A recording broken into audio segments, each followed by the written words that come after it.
Hi, everybody. It's Susan, and I wanted to talk to you about what's going on in the days leading up to the Libra new moon at 28 degrees in the penultimate degree of Libra.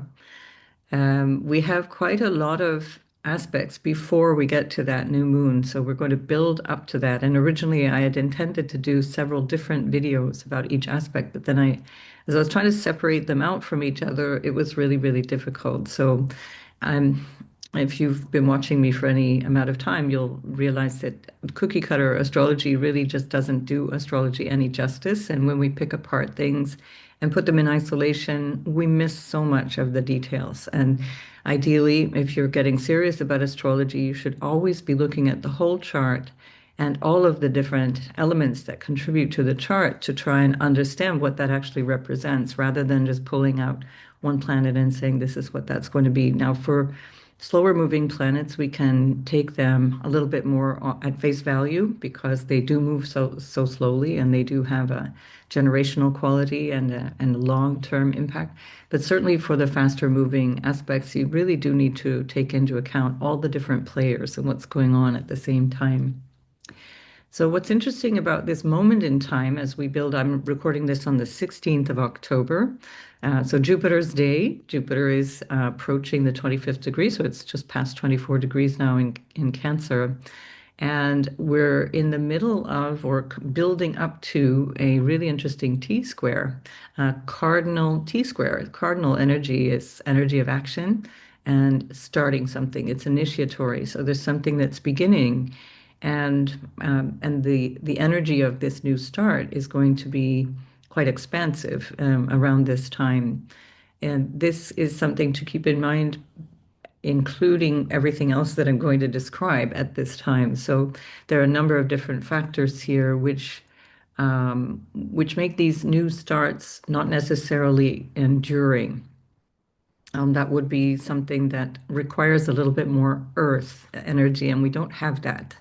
We This moment in time really sorely needs a little bit of earth energy, and that's because the earth energy symbolically suggests something that will last, something that's grounding us. And so it's up to us to find the earth energy. For example, if we take today's aspect, which is that Jupiter is squaring the sun and also squaring Chiron. We can include Eris in that. And if you want to know more about that, go back to a video I did last week about Eris and Chiron together, which is a big moment in this time that we're in. So throughout October, but it goes into 2026 as well. So 2025 and 2026 are significant in terms of the significance of the rare conjunction between Eris and Chiron. Um, and the fact that this is also in opposition to a sun that's in considered to be in its fall. So the sun is exalted in Aries, and the sun represents the self in astrology. It represents our individuated consciousness, our sense of awareness of life and our purpose, our action, the thing that we want out of life. And when it goes in the opposite sign from Aries, which is all about those things and about the self-awareness and the individuation and the action and the sort of personal sovereignty and so on, when it goes the opposite sign in Libra, the requirement is to think about other people. And that's not really the forte of the sun. The sun is, as I mentioned, this kind of focus of the filtering through the individuated consciousness. And when the sun goes into Libra, there's a lot of compromise that has to take place. And this is a big part of the reason that the sun is symbolically debilitated in Libra. It's having to divide itself between self and other. And so there's a diminishment of the capacity to act on behalf of one's own desires, let's say, or needs. And for individuals, this can often be lots and lots of compromise throughout life in terms of finding harmony in relationships. And that's why there's disharmony often in the life of a Libra, because they're constantly struggling to find this harmony. It's not that they're born with it. This is what the Libra lesson is, to find what's fair, what's harmonious. And that's not so easy. And so if we extrapolate that out into the greater world, we're also seeing that. Equally, Libra represents the marketplace, so the seventh house, and also Libra in terms of the scales, it's both the scales of human justice, um, that's the element of the justice on the level of our human relationships. What is fair, what is just in that level. Sagittarius and Jupiter are the divine justice, and the Piscean Jupiter. But this notion also of the scales is also what we weigh and measure when we're coming to an agreement. And so again, we're trying to find the right dosage, the right balance. How much does one of these, equal in terms of kilos or grams or milligrams or whatever? And so they're the scales of justice, but also the weigh scales of the marketplace. And again, we're looking at something that is coming to, or at least trying to come to harmony. And this is where, in the moment in time that we're in, it's not going to be necessarily so cut and dry, even though the ruler of the sun, Venus, is in really strong dignity because she's in her own sign. And that's really lovely because it means that the sun at least is bona fide. It's given, there's a feeling of there's support there for the sun that needs this support. It actually needs this support because it's weakened, as I've just explained. The other aspect that's weakening it is the fact that Chiron is in opposition, Eris is in opposition. And so there's a dissatisfaction in terms of the self or the desire of the self or the sense of what is possible for the self. And again, this is part of what we're looking for in terms of finding harmony. And then we have this lovely Jupiter, which is exalted in Cancer. Jupiter loves to be in Cancer because it's all about expansion and it's about bringing something benefic. And Jupiter represents children, babies, pregnancy, parenting, teaching, and so on. And Cancer is all of those things. And so the abundance and the capacity to grow more of that is where Jupiter feels right at home. And so we have a really strong Jupiter at this particular moment as I'm doing this video, but it continues over the next day or so, where Jupiter is squaring the Sun, squaring Chiron. And in this T square, we find there's the tendency can be towards over optimism or over anticipation of what can be really beneficial. Now, you can apply that to your personal situation. And you can also apply that to our global situation. So it can be that there's a bit of a gloss on things, so that things can look better than they really are. But part of the missing limb, let's say, of this dynamic, if you think about a T square as the opposition plus two squares, there's a missing leg here. This is a three-legged table. We're missing a leg, and the leg that's missing is in Capricorn. It's earth, it's integrity and commitment and something solid. And so here we have dissatisfaction and a search for harmony, a desire, no doubt, for harmony as well, and the support that Venus is bringing by trying to accommodate, trying to find the best way through. But this Jupiter can overpromise. Jupiter square Sun can be lots of ideas, lots of promise, lots of big picture kind of imaging. It's not so good with the granular. And especially because we have this in the cardinal signs, this is like a big new start. Let's rush into this thing. Let's do this thing. Let's be dynamic. And that can be fantastic. It can be really, really helpful in terms of finding the energy, finding the chutzpah, finding the way to find the solution that you're looking for. And here, when we look at this dynamic again internationally, we see that there is this huge motivation for change. There's this huge motivation to make things work out, but there's still an element lacking. And so the only Earth that we find at this moment in this chart is the South Node that's in Virgo.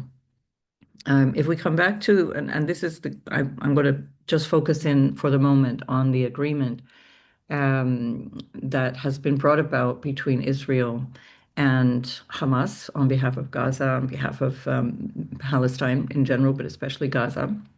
And that had been concluded, or at least agreed to, by Israel on the 10th of October. So that was last Friday at noon, Tel Aviv time. So I created a chart for that, but I'm not going to go into it here. So if you want to make a chart, go noon, Tel Aviv time. That was when Israel announced it had agreed to the Trump plan. Um, Venus was on in the 11th house, she was opposing Saturn. So that was part of the Venus opposition to Saturn. And Venus was in her fall. So Venus is exalted in Pisces, and she was in the opposite sign. So in her least sort of happy place. And when we're looking at things to determine what is the quality of the outcome, whether it's a natal chart or an event, for example, we're looking at the quality, meaning the capacity for the planets to do their job. So a lot of modern astrologers don't like this idea of the dignities of the planets. They don't like to hear that there's a planet that is in strong dignity and there's a planet that is in poor dignity and so on. But that's because they make the assumption that we're assessing the individual, and that's a judgment on the person or on their personality or on their own personal capabilities. But what we're assessing here is the planet's capacity to do its job and in the meaning of the planet and the symbolism associated with that. So if you're one of those people who gets offended by these terms like dignity and being in fall, being in detriment, and so on, you have to step back and depersonalize. Not everything is personal. It's about the assessment, right? We're assessing something. And so in that assessment, with a Venus in poor dignity, which is ruling for example, the ascendant of Israel, that's not a great time to enter into an agreement. And for other reasons that I depicted in the previous video that I did, there's a lot of doubt around the sincerity of the agreement. And this continues into this moment because there's a lot of planning and ideas around things. Midheaven represents the moment in time that I just clicked this. This is only just purely symbolic. But the fact that the South Node is so tightly conjoining the midheaven, I'm thinking in terms of what is the direction of everything going? Where is the direction going? It's like drawing a tarot card, as if I had drawn a tarot card, and I'm assessing this moment in time. And then we look at the ascendant for this moment in time that I simply clicked on this video to prepare the video, and we see that the ascendant itself is in Scorpio at 25 degrees, which, as I will explain, is a really important key degree in this era, in this particular phase of the couple of weeks that are left in October. And 25 degrees is where we're going to have the direct station of Saturn in the next month. And then we're having on the 11th of November the retrograde station of Jupiter. And in the meantime, that's where this grand water trine is taking place. So I find it really fascinating that just when I finally sat down to do this video, clicked on the link at this pretty random time, 11:33. This is the result. And again, I interpret these things when I do a one-on-one session with people. I do the same thing. Just before we meet, I'm looking at what is the chart telling me, and what can I draw out of that in a purely symbolic way that is going to highlight the essence of the consultation. And it works every time. It's quite striking. And here what we have is that the moon is in a square to this ascendant at 25 degrees also. It's a moon ruled by this sun, which again is, remember, weakened by its place in Libra. That doesn't mean, again, Libras are weak people. Remember what I just said. We're talking about the dignity of the symbolism of the sun. And that moon is also in a trine to Chiron and Aries as well. So there's something here that's really tense, and the moon represents the overall mood or the overall kind of feeling or the potential in terms of the moment. The moon is the real timekeeper of the moment when you do a chart. You always want to see what's the moon doing. Not necessarily in poor dignity itself in Leo. It's just that we have to look at what the sun is doing when the moon is in Leo. And in this case, the sun is weakened by its particular position. And so all of this to say that there will be a sense that there's a lot that's changing and things are improving and we're on our way to peace and we're on our way to the thing that we're looking for, except that, as I've just pointed out, there's no earth here. There's nothing lasting. We're in a cardinal T-square, which is all about getting this new thing out there, doing this new thing with a Jupiter that can have us over optimistic. And again, this will be different in a natal chart transit. There's more potential there. I'm talking in terms of our moment in time collectively. But because what we're lacking here is the Capricorn, we need to bring that to the table. And that includes what's going on globally, internationally, in terms of this particular moment, and needs to be brought to the table. So that includes in your own life, wherever these things might be occurring for you, there's a need for grounding whatever is going on with action. You have to ground something in Capricornian sincerity, integrity, hard work, making things real, giving it legs, as it were. Now, the ruler of Capricorn is Saturn, and Saturn itself is in a trine to this ascendant. This is, remember, part of the bigger story of October, where we're building to this grand water trine. And Saturn is also being trined by Jupiter. Approaching, it's forming this trine at the moment because Saturn is retrograding back and Jupiter is moving ahead. And so they're going to come to this trine position from different angles. And that trine will hold for quite a long time. So we're really already in it. This is already there.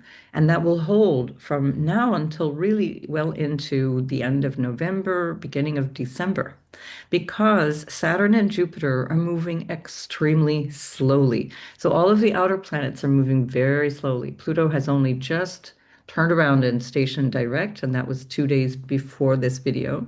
So the 14th of October. Again, I did a previous video on that, which included the kite and so on, describing what Venus was contributing. Venus is still in the orb of this kite, so it's still part of this moment in time, but she's moving away from that. That means she's moving away from the opposition to Neptune.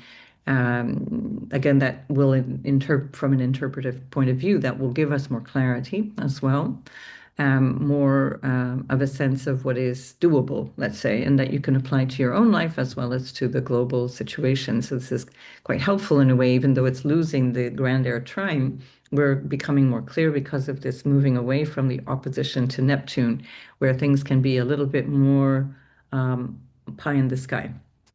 Very great for creative energy. Again, on an individual level, a lot easier to manage than on a collective level, and especially if we're talking about important agreements that are supposed to lead to less conflict. This is a moment in time where we need more things to be grounded in reality. Um, so this Saturn is being ruled by this Jupiter, and this is what makes this moment extremely important and really powerful. And Jupiter, of course, remember, represents things to do with the divine justice or absolute justice, what is right, what is true, what is honorable. And that notion of Jupiter is wisdom as well, learning through what is wise, what is right. And Saturn itself is about doing the right thing. It's very much more in the practical line of things. It's about right action, or it's about building things based on what is right. So there's great support here. The only thing is that because we're in this phase of things shifting, the planets are slow and they're not really able to offer us the next thing.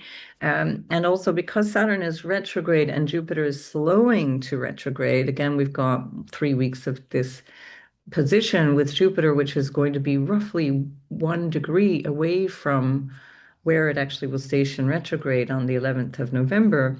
There's this kind of feeling of slow progress, heavy progress. Things are not really activated in the way that this moment where the grand the T square, the cardinal T square is kind of pushing us to try and like, let's get on with this, let's move along. Um, and then another aspect of this is that we're building really, really tightly now to within 2.5 degrees of this conjunction between Mercury and Mars, which will perfect on the 19th and the 20th, and just really continue in that conjunction at the time of the 21st of October, which is this new moon in Libra. So ideally coming to a new understanding, a new agreement, new fairness, new justice, new balance. And yet the Mars and Mercury can be a bit of a trouble zone. Now, Mars is super powerful because it's in its own sign. It's in Scorpio. And that gives Mars extra strength. In this particular chart, just as I happened to jump in, the rising sign is in Scorpio. So this makes Mars even stronger in the theme of this particular moment, in the theme of this chart.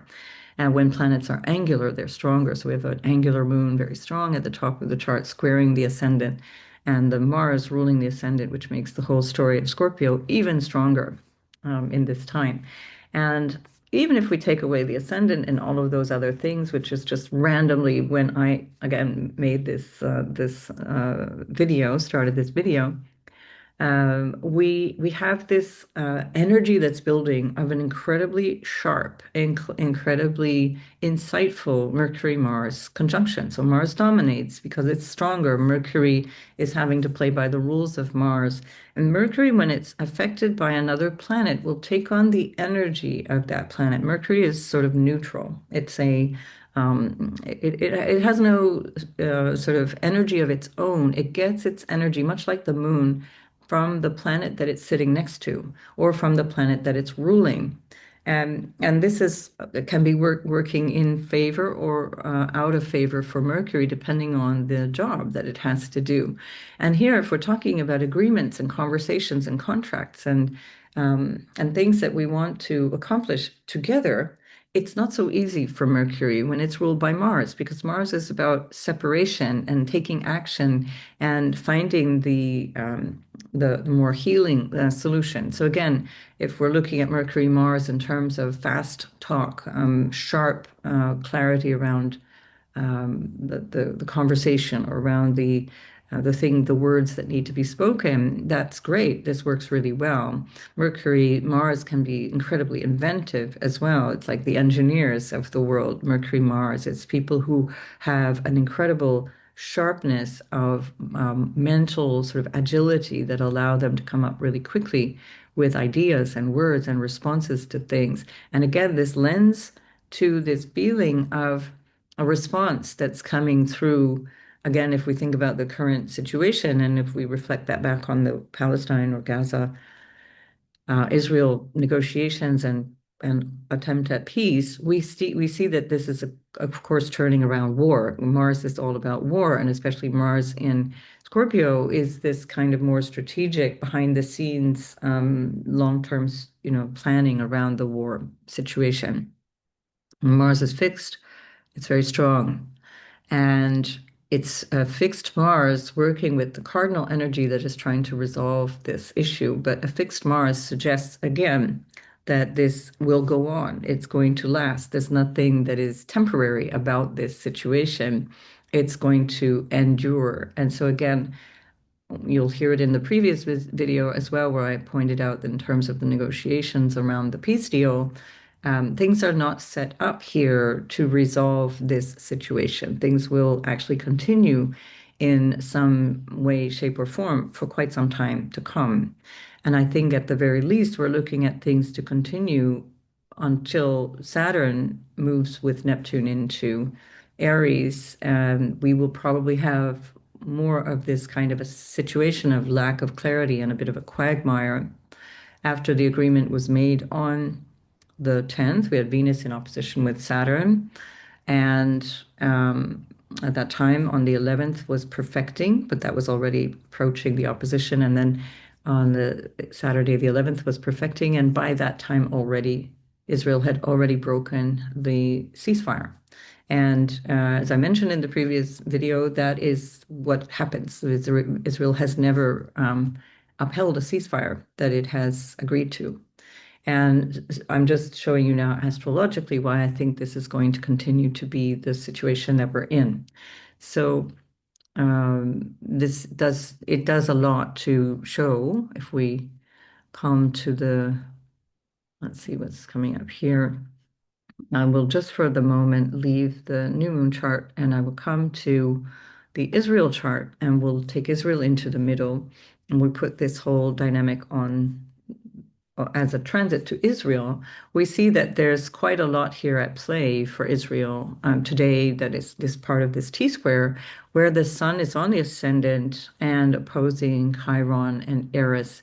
And at the time of the Al-Aqsa flood attack on the 7th of October, the South Node was here. So the South Node was, the nodal axis was at 24 degrees of Libra and Aries, North Node being on the descendant. And that is where we find, and that's where we found Eris at the time. Eris was conjoined that degree point, and Chiron is currently back at that 24 degree point, just moving away from Eris after they've had their conjunction. And that was perfected on the 9th, just the evening of the official announcement that Israel would agree. So all of this is coming back to that 7th of October dynamic on the ascendant-descendant axis of Israel, which is also in a square to the midheaven of Israel. And this is where we find Jupiter that will station and retrograde away from that midheaven. And the midheaven for a country represents the leadership, it represents the image of the country, both their image that they want to project, but also the image that the world will perceive of them. And it's also the ambition of the country and the desires and the way that the country sees itself going forward. It's the leaders, if we combine the midheaven and the sun, in terms of what the solar energy is for the leadership, that the sun is the king. It represents the king. And here we find again this whole story, this expansion, but it's being squared by the tension, let's say, of this sun that is actually weakened. So if we take the leadership as the sun is there as part of the representation of this country and how the country expresses itself or feels itself, part of the ascendant dynamic as well as going outwards into the world through the midheaven and or being seen through the midheaven. And this is where this dynamic tension is. And so the homeland, or I see representing for Israel, the homeland is also part of this structure, this foundation, and it requires some kind of support. It requires something that requires integrity. It requires something solid, something new to ground it. And we're in this place where Saturn has moved back in the sixth house. So we see the ruler of the IC for Israel back in the sixth house of obstacles and difficulties. And where for a country, the sixth house is also the military, and that shows the military dynamics of the people who sign up or are conscripted to serve. That's the civil service, the police, and all of the usual things. And it's also about the conditions of the people in terms of employment, unemployment, in terms of their services, in terms of what's available through them. And there is a lot of struggle in Israel, certainly because of this war that they've been waging now 2 years and a week, basically. And this is showing where this is still working towards repair, still trying to resolve and repair. Saturn will station in a sextile to the IC that it rules, and then it will station in a trine to the midheaven. So certainly this is part of this reparations and this movement towards this rebuilding that Israel will be wanting to do. But the difficulty in terms of the relational dynamics, so we have the seventh representing for a country the opponent, the adversaries, or again, the way that people will relate to the country. And we see that this is a really big issue. It's an image that's really been damaged for Israel since Chiron moved into the sign of Aries, which was May 2018. And that was a year where there was this return, the right of return march, this unarmed, peaceful protesters, unarmed, peaceful protesters, simply marching in silence along the border of Gaza, who were gunned down by Israeli snipers, people in wheelchairs, children, civilians, basically. And that has been the story since 2018 of this Chiron in the seventh, where more and more people see Israel as a bigger part of the problem than the solution. Neptune Saturn is going to be a big part of the next few years, where they will have to restructure relationships. And that shows with the Neptune, also the letting go of alliances, the releasing of certain older alliances and having to rebuild alliances with countries. This is interestingly where we find the moon at this time, and the moon is just approaching Mars at the 11th house, which is again where the country sees its future and also agreements, legislative agreements, political agreements, international agreements with other countries. Um, and the ascendant descendant axis of the moment includes the Israeli sun, that's the leader as well. And then also the Mars and Mercury situation, which is very, very strongly influencing the South Node, the second house, again around money, around finances, around values, around the resources available to the country. So there's a problem here that Israel will have to resolve, that we'll have to work through. That is also quite intense because as of today and then going forward in time, there is a tight square here between the Mars and Saturn, which is squaring the Pluto-Saturn in Leo in the 11th house for Israel, which is already problematic. That's one of the reasons that there's so many challenges repeatedly around agreements with Israel, with internationally. So an interesting and difficult dynamic for Israel, and that's building up to the moon. The economy and the infrastructure and the stuff that allows people to feel happy, feel joyful, and so on has been challenged by Pluto since March of 2023, which was roughly coinciding with when the Israeli public, started to march publicly and en masse against Benjamin Netanyahu, who is the current prime minister of Israel, and the instigator of a lot of what is going on currently.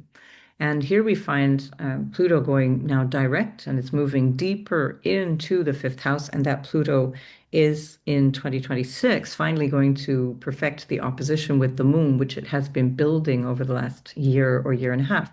So the people of Israel are going to be deeply challenged by the circumstances of what's going on here that have already been problematic for them in terms of a weaker economy, businesses failing, people leaving Israel, and a very strong sort of hardline Israel emerging, through the change. The demographic is changing to become much more hardline, much more right-wing, much more nationalistic than ever before.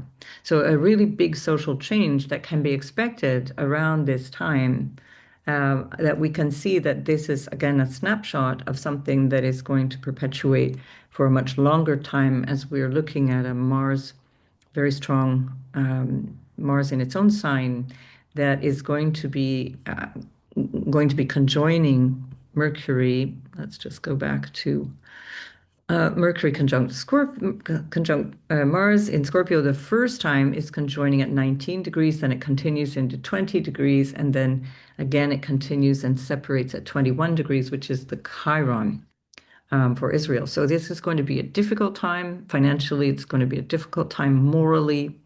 There are a lot of bigger changes that are going to be undergone basically around the time of this the new moon in Libra, which affects Israel by square to the midheaven. So it's a really big personal or image related shift that they're going through right now. If we take this same information and just come back to the current transits here, we take now Palestine. I'm using the Palestine independence chart. It's difficult to find an origin chart for Palestine because it has existed for a long, long time, and it existed under different rule, under the Ottoman Empire, then under the British, etc. So the most recent sort of declaration of "we are Palestine and this is what we stand for" was Yasser Arafat's declaration of independence. And his this proclamation, it's actually called, was done in Algeria.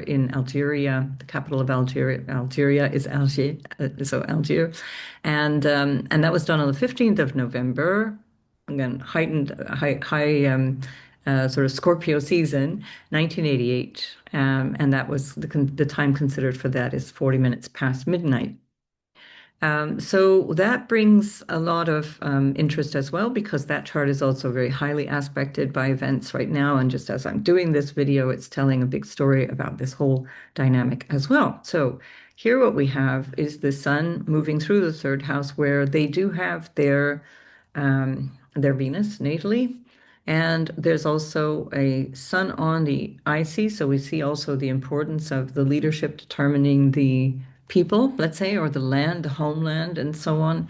And the question here with Mercury in Scorpio, when I first looked at these charts this morning, this was an exact conjunction to the minute of the degree, 1321. Mercury was at 1321 earlier this morning when I started looking at these charts.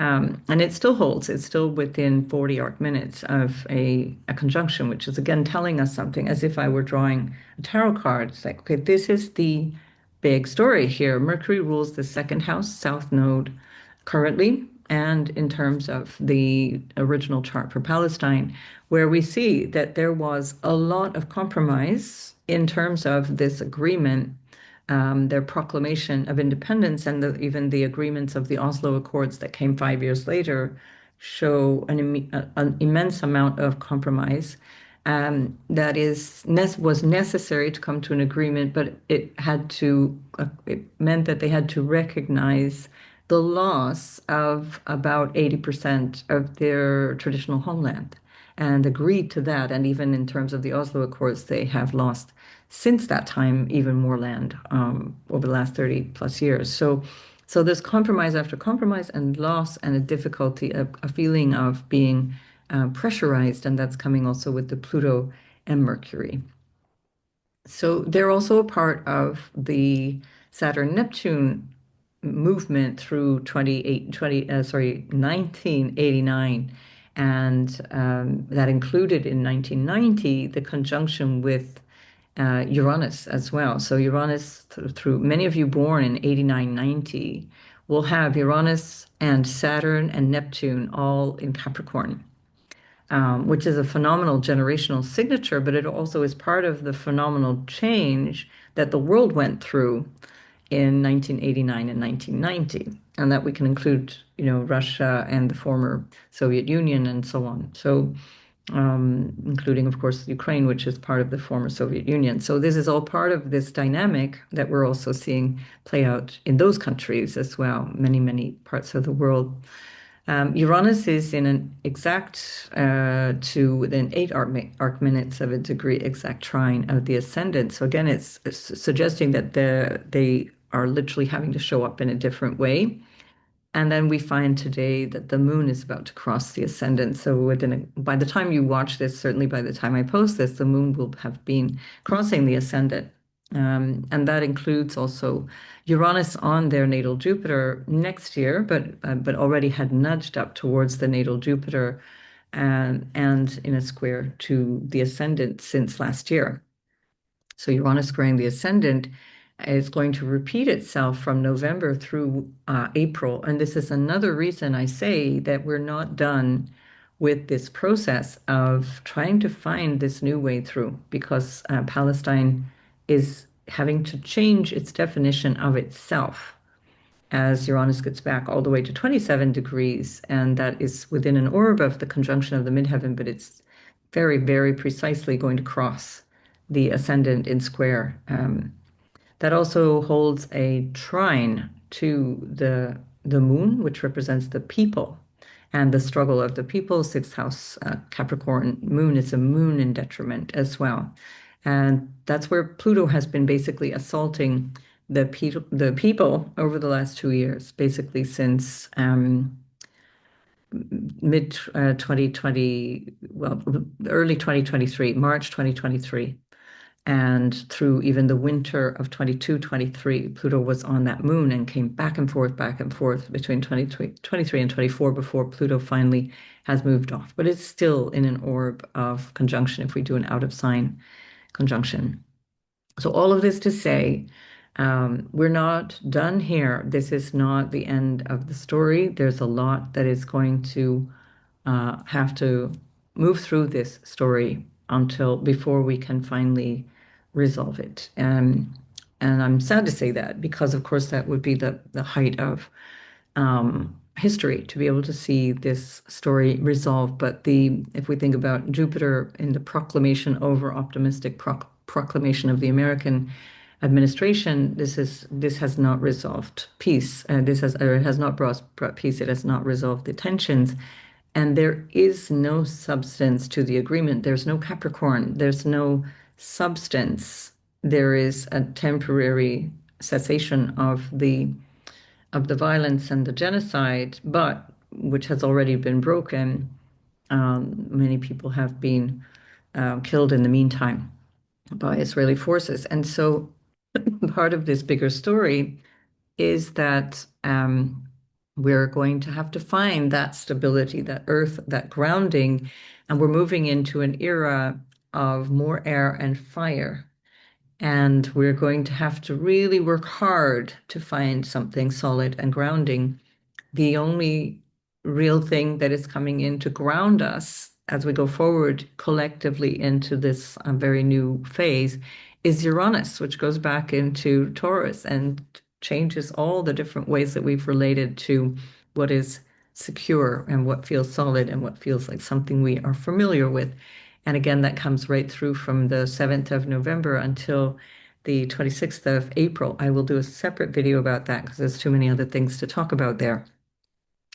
But just keep that in mind that the only thing that is really grounding us in terms of this moment in time is going to be things that disrupt what we know. So we have the South Node, which is taking away what is familiar, what is solid, what is reliable in the Earth sign of Virgo, and then in the fixed Earth sign of Taurus, it's Uranus that's coming in. So we will need to work hard individually and collectively to find what is solid.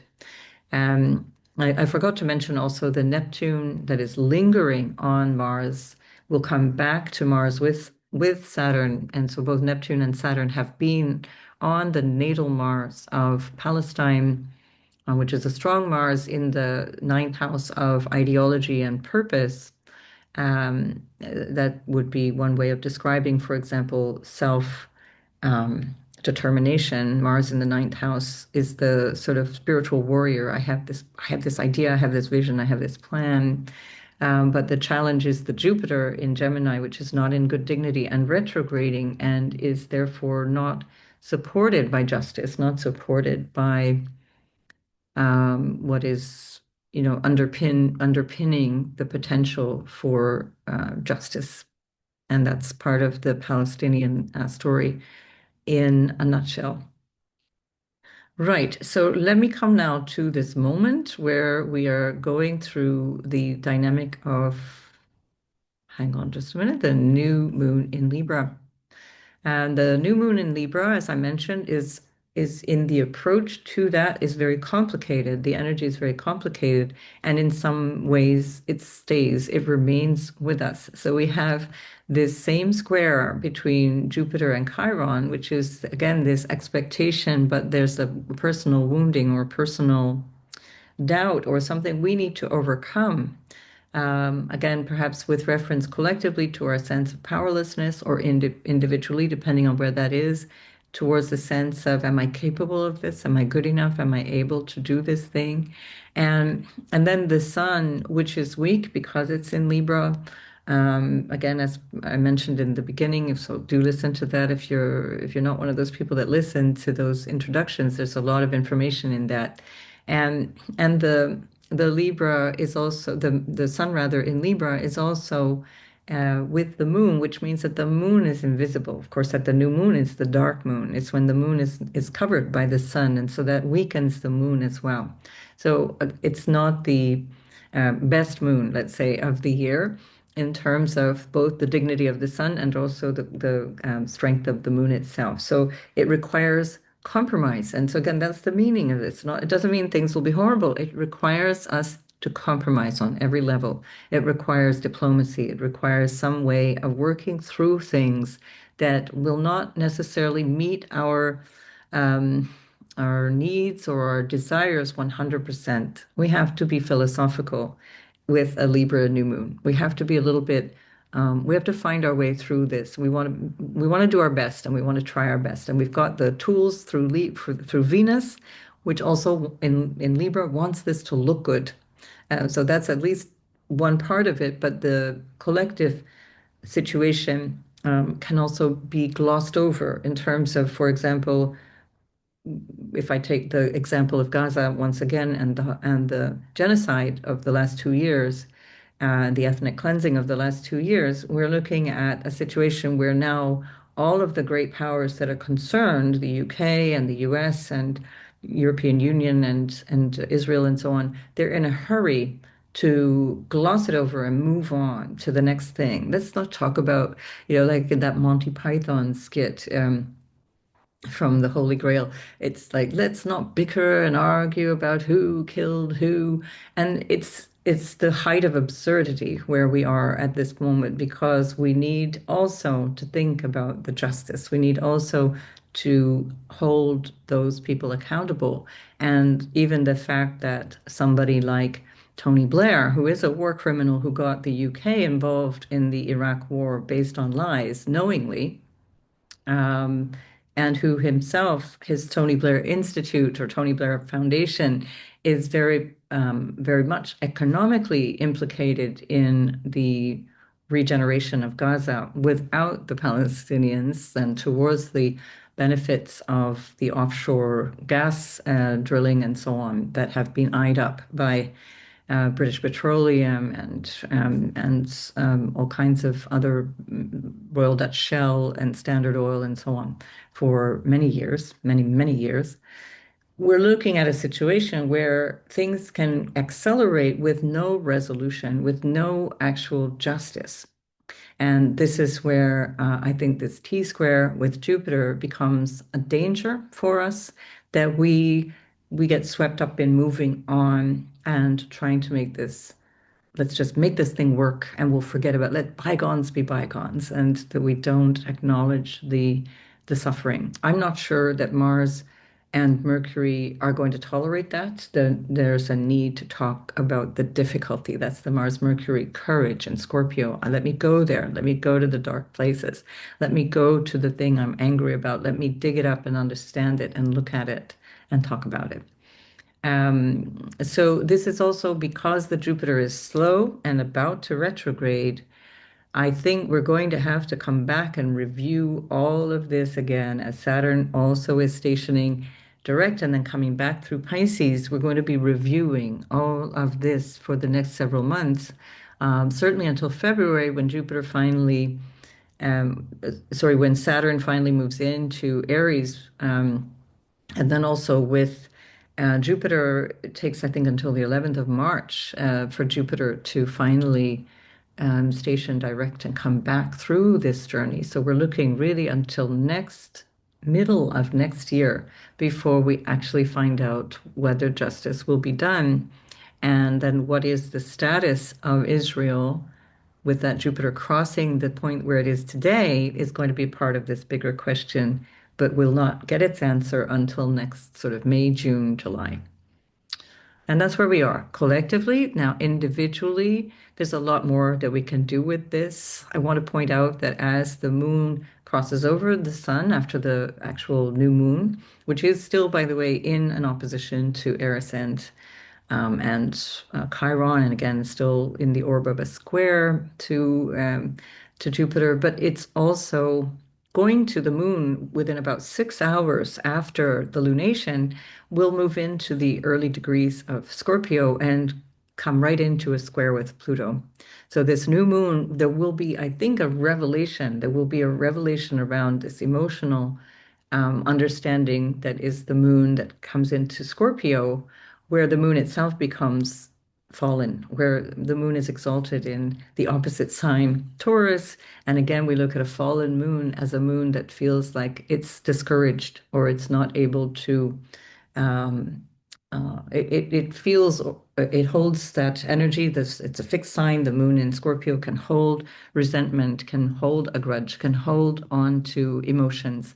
And in a square to Pluto, those emotions run really, really deep. So we're in for quite a dynamic phase of several weeks from now till the end of November, beginning of December. And this is something I've highlighted before, where I think we can also expect some heightened activity that can be what can be terrorist activity or false flag activity that appears to come from one direction, but is actually coming from another direction, especially with the moon and then Mars and Mercury in Scorpio. And then, especially as I indicated in the previous video that I've done, just recently uploaded, there is something going on around the time that Jupiter is stationing retrograde, which is 10, 11, 12 of November. Jupiter is stationing on the 11th, I think exactly, universal time, 10, 11, 12 November. There's something brewing that we need to take with a grain of salt or take with a lot of discernment, um, that may affect the situation that I've just described. So let's come to let's. Oh, by the way, the energy of again the Mars and Mercury being really solidly conjoined again since the 20th. So it's already been a day. There's going to be a lingering energy of this already by the time you're hearing this, and even in the day or two after this lunation. It's part of really getting into the underbelly of things, trying to deepen the understanding, go right to where the pain is, go right to where the understanding is necessary, go right to the essence of the problem. And that gives you the capacity to work with it because you have this courage. It's a courageous kind of quality. And then both of them in turn, so Mercury first and then Mars will be from the sort of 24th, 25th, 26th of October, basically through till the end of the month, they will start to create that grand water trine. We're really kind of in it because everything's moving so slowly. But what that does is it brings up a lot of depth of understanding, compassion, emotion. And I will again talk about that in a separate video because it's too much to hold in one video. But that groundwater trine, I think, will be very revelatory. It will help us reveal and understand things that are going on in our own lives, but that also allow us to use that to move forward, that allows us to do something with it, especially with a Mars that is determined in a trine to Saturn, in a trine to Jupiter. It brings about a conviction and a sense of can do, and a sense of, I got this, that is incredibly powerful. And we can really work with that. So, especially if you are starting something or you're working on something and you need that kind of energy, this is a great time to work with that.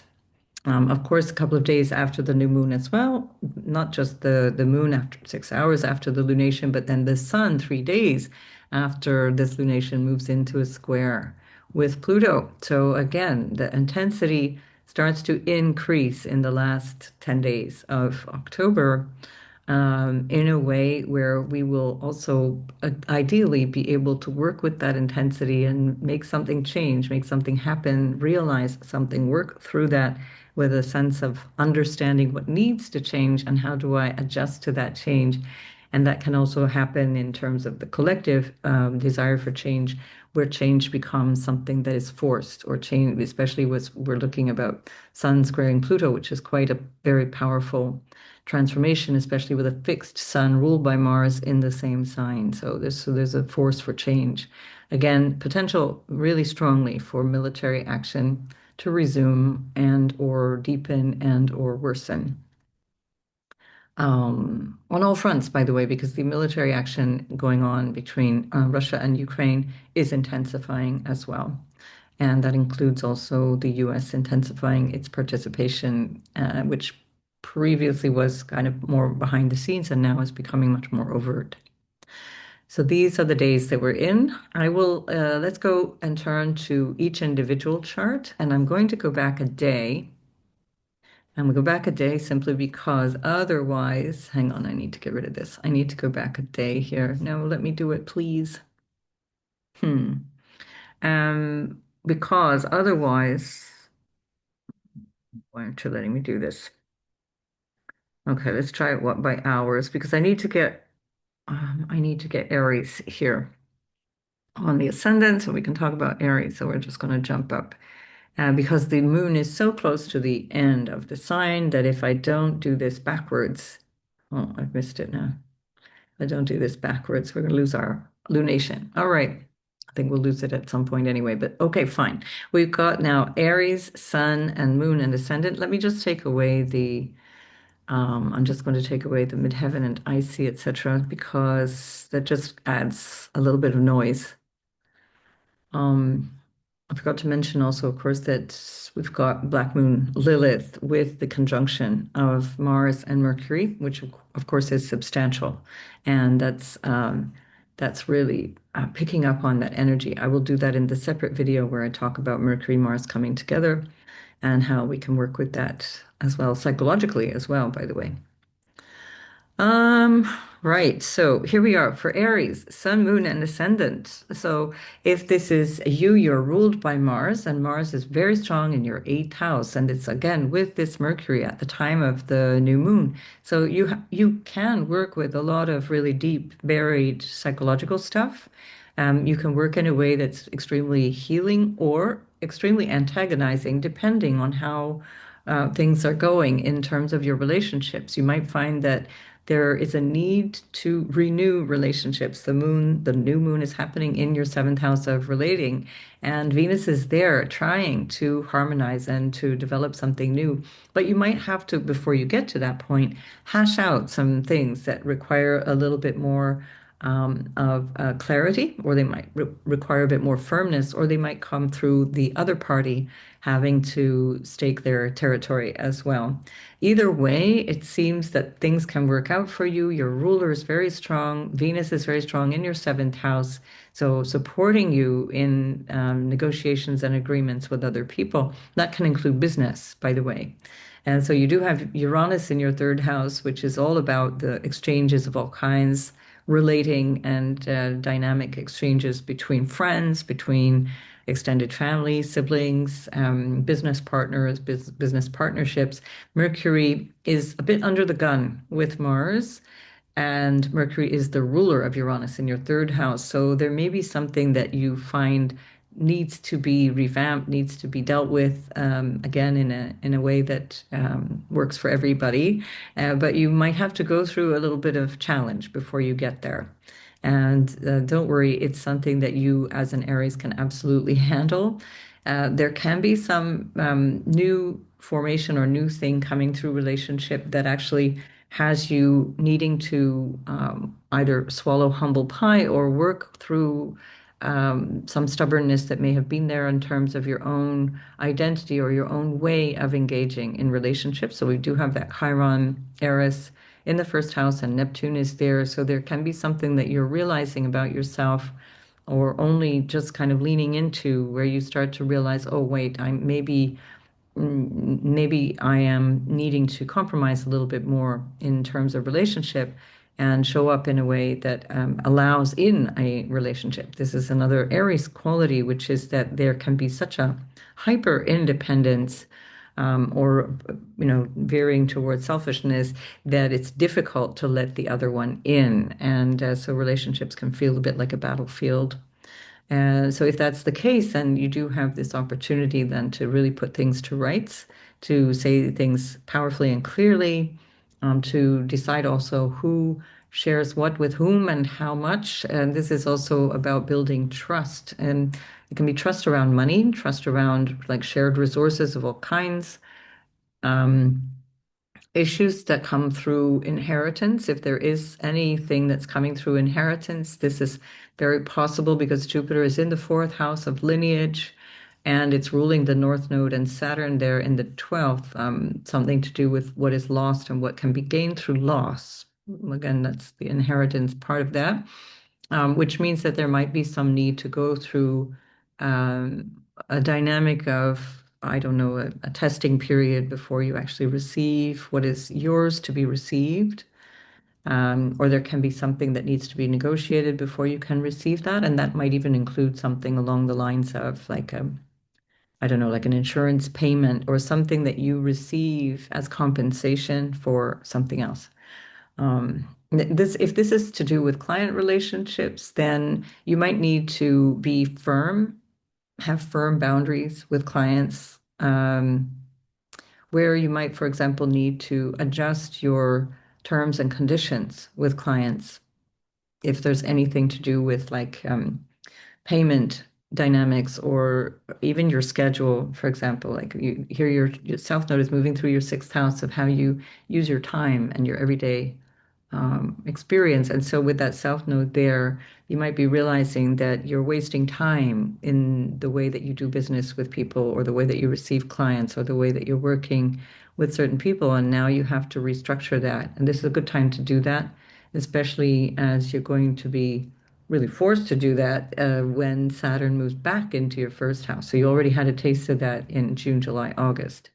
Um, and even with Neptune still there, you might be kind of hemming and hawing around that. Um, this is about you and how you show up in a very literal sense, like you. How do I show up in my world as you go through everything that you do? So Aries is really, really in this. You're like the litmus test for the rest of us. You're kind of going through this process in a very visceral, personal way with Saturn, Neptune going through your first house and Chiron and Eris there, and this is a part of the dynamic now, something new in the way that you relate or new relationships and the end, because a new moon is also the ending of something, and so it's the end of something, the beginning of something else. But it's favorable in so many ways because of that Venus. So it's very, very strong with your ruler very strong and Venus strong in that house of relationship. It looks really favorable. So it would be good to get that clarity that also allows you to feel like, okay, now I know which leg I'm standing on. Um, and also because Uranus is going to move back into your house of possessions and money and income and so on, and Pluto is in your house of gains, this is a really good time to clarify all this stuff around money, around shared resources and so on. Use that Mercury-Mars to do that. All right, so good luck with that, Aries. I'll see you in the next video. And Taurus, Sun, Moon, and Ascendant, you have the Mercury Mars happening in your relationship house. So there can be some touchiness there. The new moon itself is happening in your sixth house of obstacles and health challenges and issues that you might need to overcome in terms of your everyday stuff, what you need to just do every day. Venus is there, so there's a certain support to all of that. There's a harmonization around that. But you might need to really reassess how you are in relationships. Is there somebody pushing your buttons? Is there something really difficult about this moment for you?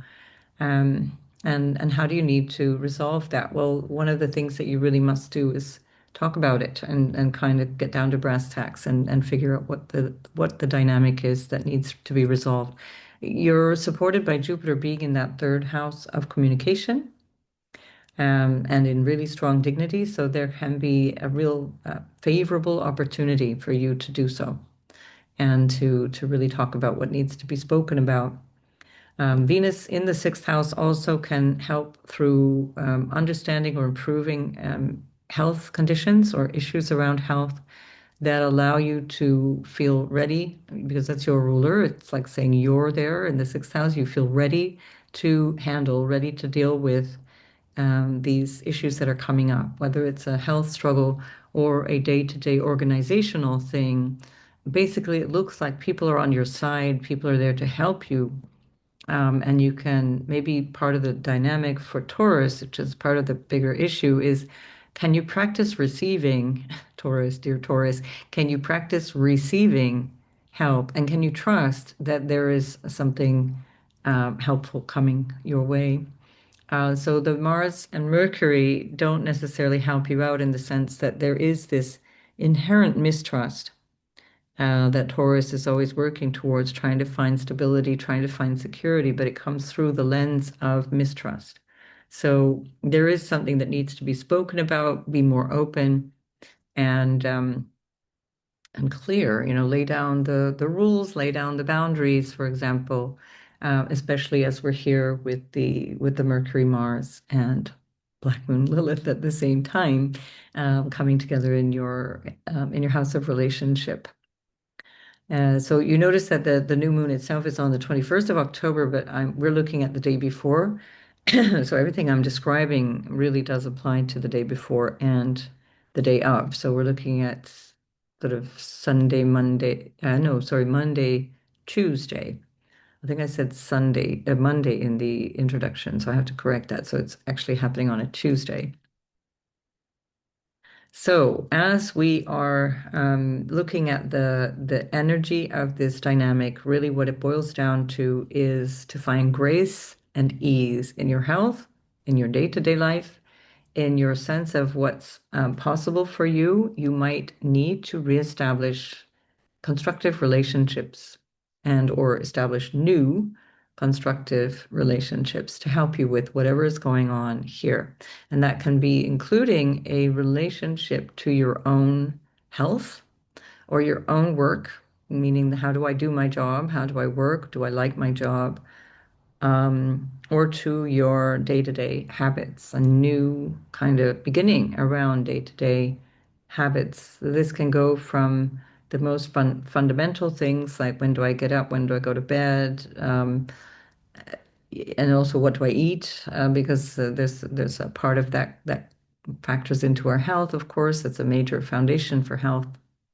But this can also be in terms of the actual job that you're doing, or if there's any health concern, then this is part of that bigger dynamic. So it becomes quite an existential thing for you because your ruler is there. So this meaning not existential in the sense that something's dramatically wrong, as existential in the sense that your sort of innate natal buttons are all being pushed around this time.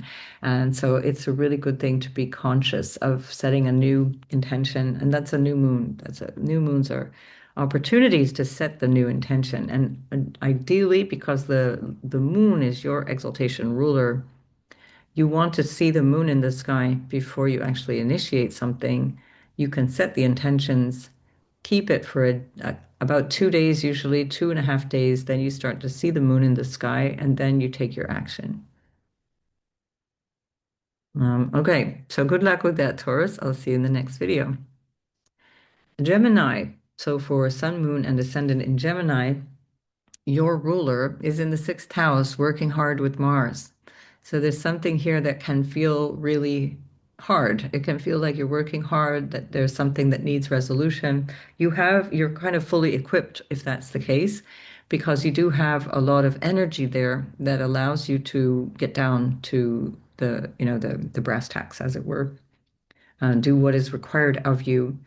Overcoming obstacles is part of this dynamic. You have Venus in the fifth, which is trinal to you, and really very, very pleasant, very fortunate with the new moon in the fifth house of what you love, what you have fun doing. Maybe you're realizing something around children or wanting a new start around your children or around the notion of having children. Maybe this is about a love relationship, a dynamic in terms of partner or a dynamic in terms of new love, or that you're realizing a way of loving is coming to an end and needing to start over or needing a better approach. And that can also come through learning the hard way with the Mars Mercury at the same time in the sixth house. So it does represent a certain amount of hard work. Jupiter in the second house supports you enormously in that because it gives you a sense of strong self-worth, a strong value, and it's connecting you to your values. Gives you a feeling of being supported through whatever is changing here, whatever's going on. So that can be really dynamic for you. And of course, you still have Uranus going through your first house until the 7th of November. And this is part of this bigger moment in time where there's so much influencing you. And yet it's kind of like it's this on the precipice of something and not yet seeing what that thing represents to you.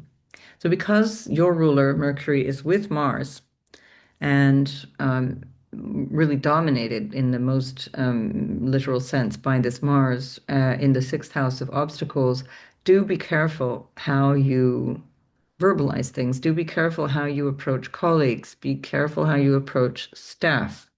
Mars, Mars and Mercury together can be strong, cutting, incisive speech, very direct, very bold, or sarcastic, bitchy, gossipy, not helpful. So especially around work, stay away from that.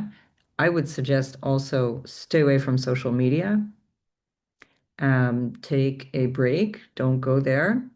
um, just because you just save yourself whatever struggle you might find in terms of getting engaged in things that are not helpful. And this what this Mars is, the Mars in Scorpio says this has long-lasting impact, very long-lasting impact. So it's a fixed sign that Mars is ruling, and it's in your sixth house. And so that's also affecting your 11th house by rulership, where we find the Chiron, Eris, and Neptune, which is suggesting that your connection socially and including to social media requires a certain amount of introspection, healing, and awareness.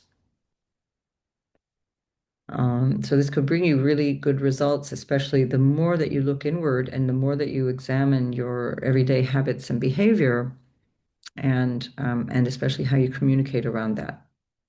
So this is also a very creative, dynamic opportunity with a new moon in plus Venus ruling it in your fifth house. So if you are into creative projects or you're doing things like that are stimulating to you, this is a great time to really look forward into some new creative project, keeping in mind that this is a good time to plan in terms of setting intentions and so on at the new moon. But you traditionally, it's said that you want to see the moon in the sky before you actually do the thing. You want to have that connection to something manifesting. And as long as the moon is dark and we're not seeing we're not really able to fully manifest the thing. So you won't be manifesting until the moon moves into your sixth or even seventh house, or later, which is fine. So think about that in terms of whatever timing you're looking at, and that might mean that you're going towards the 23rd, 24th. Depends on your natal chart as well, what's possible for you before you jump into new things. All right, so good luck with that. Then, Gemini, I'll see you in the next video. Cancer, of course, whenever there's a lunation, Cancer is concerned because you are ruled by the moon. You have Jupiter ruled by the moon in your first house, and Jupiter is part of this bigger dynamic of the T-square that I mentioned and looked at in different ways in the introduction to this video. Jupiter is also moving into the trine with Saturn in your ninth house from the first house of self. And as it's squaring this lunation or approaching that square and being involved in this T-square, you personally are part of this dynamic of this T-square. And now the fourth house where we find Venus and this new moon is a recognition of your connection to either lineage, your family of origin, your home or homeland, your mother, the dynamic around that, your connection to what you feel inside, your psychological self, your emotional self, a foundation of security there. And you might find that this is a time where you are not necessarily feeling that, but you're acknowledging that you need to create that, or you're ready to establish something new here. And so it's basically a new start around those things. So if that's been something that you're working towards and you haven't found, this is the new cycle that's beginning. This is the new thing that you can introduce there. And you have Mars in your fifth house, trinal to you, and with Mercury, and also even with Black Moon Lilith at this time as well. And having this dynamic is very creative. It's very sexy, even for those of you who are in relationships like that, that can bring about a lot of passion. That passion can be transmuted into your creative projects. If it is also involving children, this can also be that there's a dynamic around your children, or there's something going on in the lives of your children that is quite intense at this time. It doesn't necessarily mean negative. It means that there's something going on. within their experience, and that maybe that engages you in that as well. But as it's trinal to this Jupiter in your first house, it seems to be something that's really like all fired up and ready to go. Beware of harsh words with children. Beware of maybe being on the firing line where you're receiving harsh words from children. Um, Again, these are not necessarily what can be triggering, like these are not problematic per se. It would depend on your natal chart. In the trine to Saturn, in your ninth house, there can be something long lasting that is about putting your passion into a vision that you have for what you're trying to create or what you see your purpose as. And that's supported also by this Venus and the new moon impetus in terms of what makes you feel secure, in terms of what makes you feel like you're ready to move into this next new thing. There can be something about a relationship, a dynamic partnership with someone that can be, again, a new start around a relationship or a new start in terms of how the relationship feels. Um, that the intensity can be there, but it can also be purifying, clarifying. The Mars Mercury in the fifth house can bring some heated disputes or arguments or passionate conversations, but that can actually be very clearing, like clearing the air, clearing up the problem, resolving the thing, whatever that is. So Mars is very strong in your fifth house of entrepreneurship, and it rules your 10th house of career. And so again, if we're looking at this from the perspective of what you're ready to prepare or do for that, you can also look at this as an opportunity to really get some serious, I don't know, write words down on paper, get something going, do the thing, because so much of this moment in time has had you doubting yourself and questioning yourself, questioning your ambition, how you show up, your reputation, all of those different things. So all of these things can be used to your advantage if you're conscious with that. If there's an unconscious thing, then you might just be finding that there's a lot of buildup of tension or creative tension that's not being used, and then that can feel frustrating. So find the creative outlet, find the conduit to doing something. Remember, as I said at the very beginning, there's a need to concretize. There's a need for us to take action because the earth element is lacking. And so it's really helpful if you plan ahead, strategize, put something in motion that you provide a container for, or that you give structure to, that you create something based on what you want to foresee going forward in time.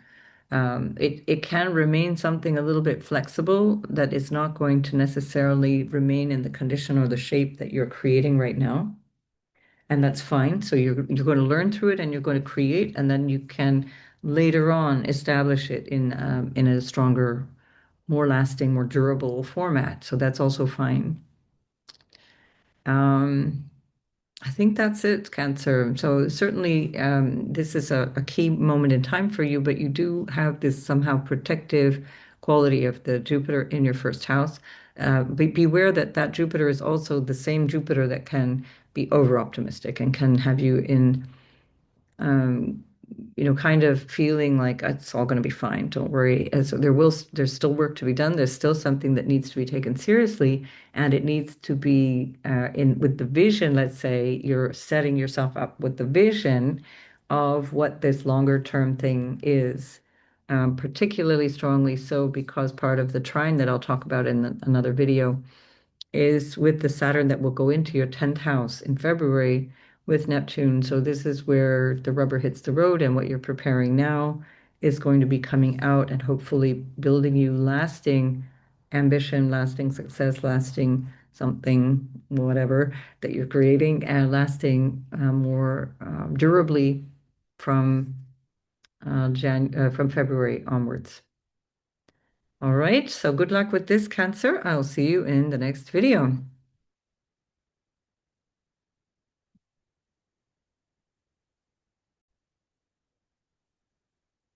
Okay, Leo. Now, for the sun, moon, and ascendant in Leo, we have a new moon happening in your third house. Now, obviously, the sun is your ruler, and anytime there's a lunation that also concerns you, but actually, you're concerned with most of what's going on in the activity of the solar system because it revolves around the sun.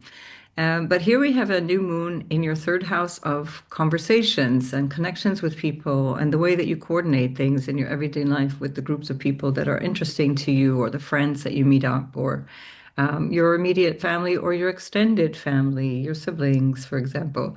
Third house has a lot to do with choice and the way that you use your willpower. And in this case, with Venus there, it's very strong at this moment. Maybe you're realizing that there's a new goal that you have. There's something that you're working on in a new direction, and this might have something to do with collaboration with another person, especially because Pluto is in your seventh house of relationships. So something's been changing there for you anyway.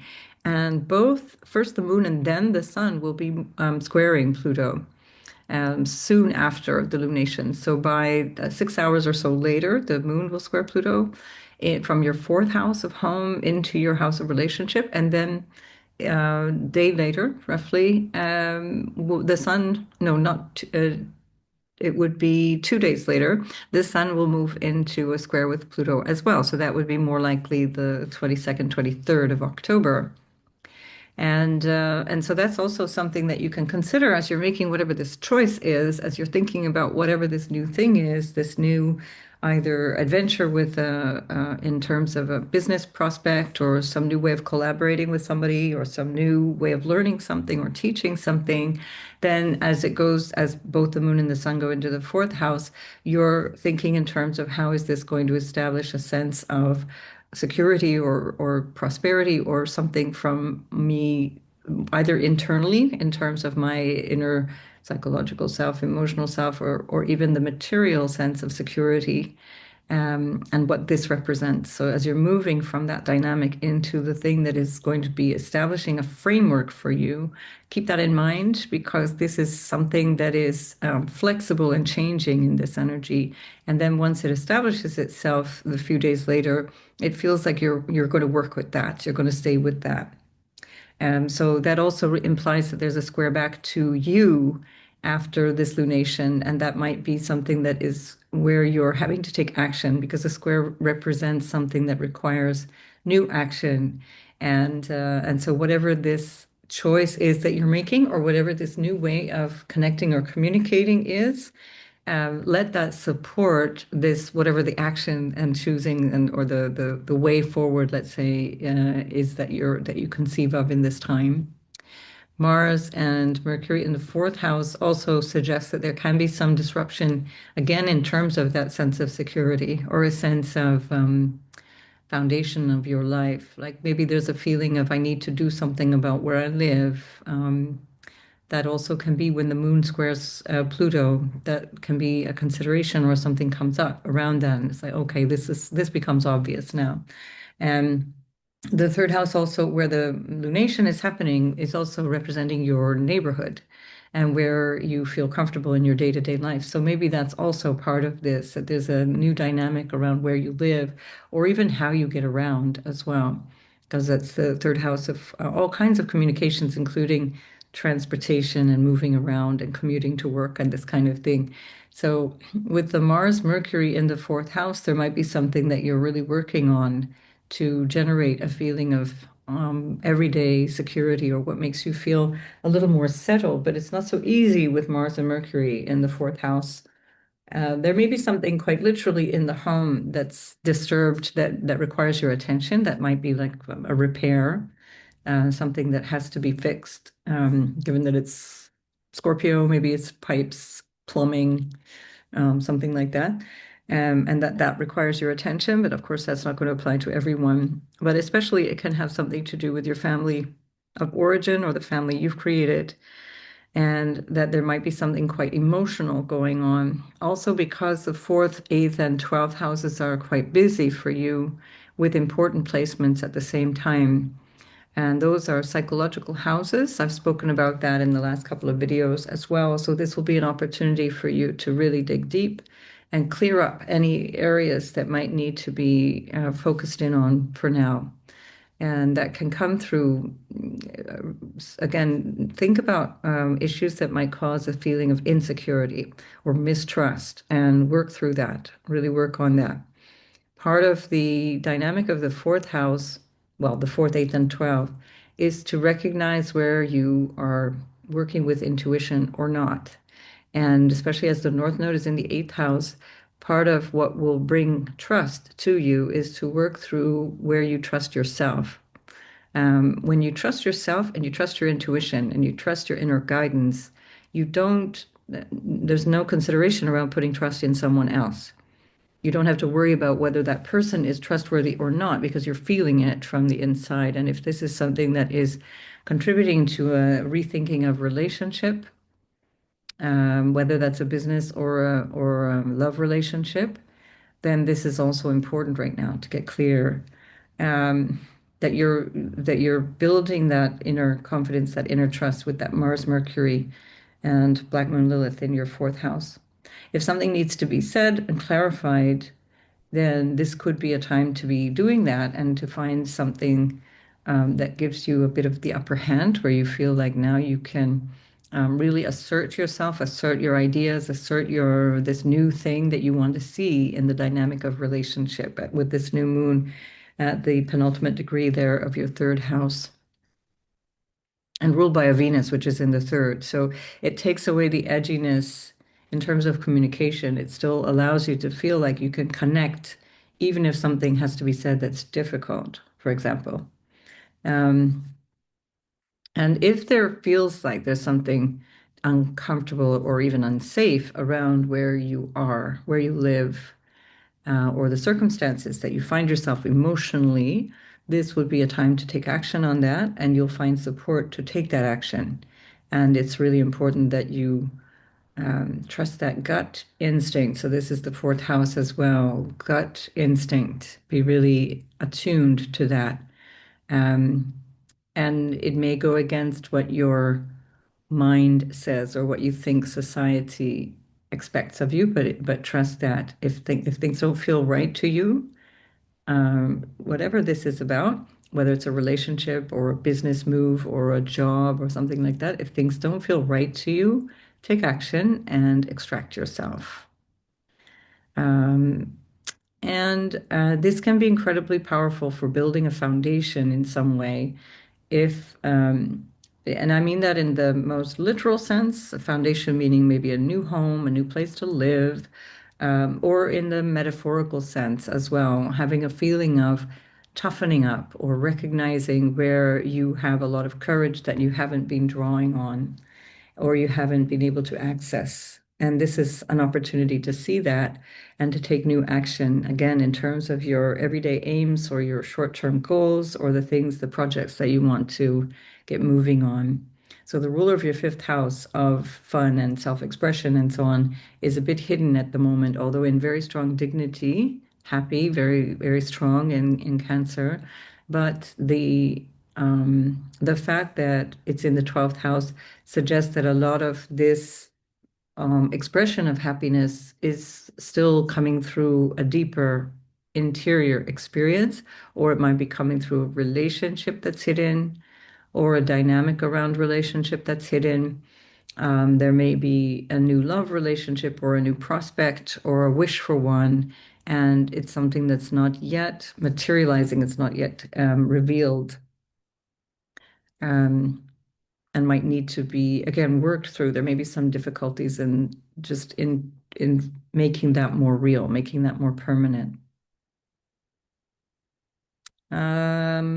That's I think that's kind of it for Leo. I'm pretty sure that you're going to have some interior, intuitive revelations at this time. This will be really, really constructive, and it can help you also define what is important to you, what makes you feel happy, what makes me happy, what makes me feel secure, what makes me feel solid in myself. And this would be the lunation to really explore all of that. So good luck with that, Leo. I'll see you in the next video. Virgo, this is happening in your second house of values and self-worth, the money that you earn, your possessions, the things that you have, and this is looking quite favorable. There's a square from Jupiter that is also in your house of gains, great gains, and the earnings of what you might gain from what you do in the world, for example. And this we know is changing quite considerably for you, not just because you've got the nodal axis in your first and seventh house, but also because Uranus is at the top of your chart. So you're showing up very, very differently from this moment on, especially once Uranus establishes itself in your 10th house. You're just getting a flavor of it now. So this could be an opportunity for you to recognize where you need to go forward or make plans based on your self-worth, but also where your value and your values are guiding you. Venus in the second house is extremely favorable. There can be some money that requires, spending as much as earning. So it might be that there's just a focus on money and it can go in any direction. It depends on your natal chart. With Mars and Mercury in the third house, because Mercury being your ruler kind of under the thumb of Mars is a bit touchy. You can be short and sarcastic with people. You might be cynical or grumpy, gossipy. Be careful of any of that because that will not serve you well in your career. So for sure, avoid gossiping.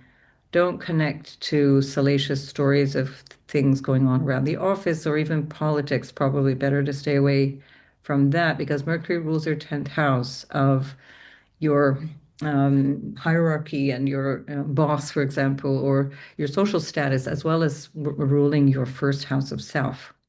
And with Mars, you can feel pretty grumpy about things. And it might be another way that this can look is that you are very clear of your values and you're now needing to express them. So, in a way, you're standing up for that, which means that the words do need to be harsh or they need to be clear and they need to be sort of that Mars laser focused um, assessment of the situation that you might be feeling is important for you to defend or stand up for. Either way, this is something that is big for you and it has a value that is social as well. Jupiter in your 11th house.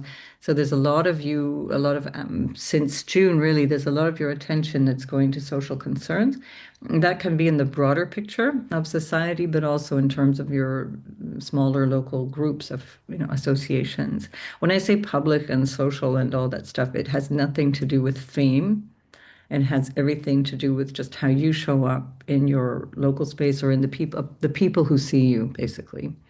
And let's imagine you're a dentist. That'll be your staff and your clients. So it's not like you have this vast audience of people in every case. Some people will, but otherwise not.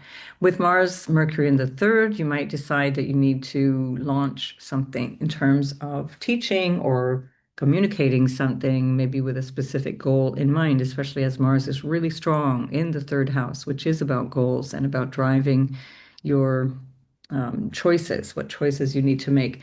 And as Jupiter is in the 11th house, which is the audience or people that are there to support you in a broader sense and the greater gains, and with Jupiter ruling your seventh house of partnerships and people, including clients, for example, life partners, and so on, also a business house, there could be a really good start in terms of, getting yourself off the ground in this new way. Pluto is changing your everyday life, and that connects perhaps also to health in your sixth house. So there's a bigger dynamic here that might be underway already. That's something that's underway, and now you're thinking, yeah, now it's time to go this direction. This is the thing that motivates me the most.